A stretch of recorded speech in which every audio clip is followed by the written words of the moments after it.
चलिए कुछ और खबरें आपको दिखा देते हैं। संसद के शीतकालीन सत्र के खत्म होते ही बीजेपी अब पूरी तरह से चुनावी मोड में इस वक्त नजर आने लगी है। पूर्व और दक्षिण भारत बीजेपी के लिए सबसे दो अहम और चुनौतीपूर्ण इलाके अब पार्टी की रणनीति के केंद्र में हैं। एक तरफ प्रधानमंत्री नरेंद्र मोदी भारत में सियासी जमीन मजबूत करने में जुटे हैं, तो दूसरी तरफ पार्टी के नए कार्यकारी अध्यक्ष नितिन नबीन दक्षिण भारत की कमान संभालते हुए नजर आ रहे हैं। पुडुचेरी की चेन्नई में बीजेपी के साउथ मिशन की औपचारिक शुरुआत हो चुकी है। क्या ये दौरा दक्षिण भारत में बीजेपी के लिए नया सियासी रास्ता खोलेगा? इस रिपोर्ट में आपको दिखाते हैं।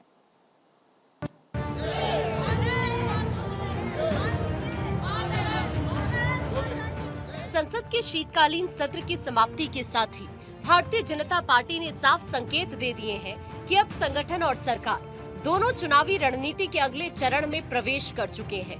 बीजेपी नेतृत्व ने देश के दो ऐसे अहम क्षेत्र पूर्वी और दक्षिणी भारत, जहां अब भी निर्णायक राजनीतिक विस्तार की चुनौती है, उन्हें एक साथ फोकस में लाने की रणनीति अपनाई है। इस रणनीति के तहत प्रधानमंत्री नरेंद्र मोदी पूर्वी भारत के दौरे पर हैं, तो वहीं पार्टी के नए राष्ट्रीय कार्यकारी अध्यक्ष नितिन नबीन को दक्षिण भारत की कमान सौंपी गई है।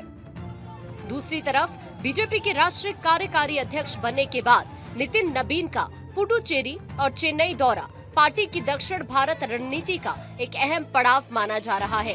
कार्यकारी अध्यक्ष के रूप में ये उनका पहला दक्षिण दौरा है। ऐसे में संगठनात्मक समीक्षा, कैडर से सीधा संवाद और चुनावी तैयारियों का आकलन उनकी प्राथमिकताओं में शामिल है।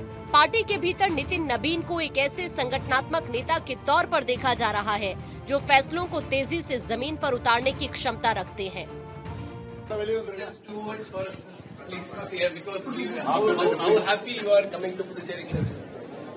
I am just saying thanks to all the workers, including my state president to booth president. Chennai और पुडुचेरी दोनों ही ऐसे क्षेत्र हैं जहां बीजेपी का राजनीतिक प्रभाव अब तक सीमित रहा है। ऐसे में नितिन नबीन का ये दौरा इस बात का संकेत है कि बीजेपी अब सिर्फ बड़े नेताओं के दौरे पर निर्भर नहीं रहना चाहती, बल्कि ऑर्गेनाइजेशनल माइक्रो मैनेजमेंट के जरिए दक्षिण भारत में अपनी जड़ें मजबूत करना चाहती है। कुल मिलाकर संसद सत्र की समाप्ति के साथ ही बीजेपी ने क्लियर कर दिया है कि वो आने वाले चुनावों को अलग अलग राज्यों की लड़ाई नहीं, बल्कि एक राष्ट्रीय विस्तार परियोजना के रूप में देख रही है। पूर्व और दक्षिण भारत में बीजेपी नेतृत्व की बढ़ती सक्रियता इस बात का संकेत है कि 2026 की विधानसभा चुनावी जंग की असली तैयारी अब शुरू हो चुकी है। Bureau report, Bharat 24।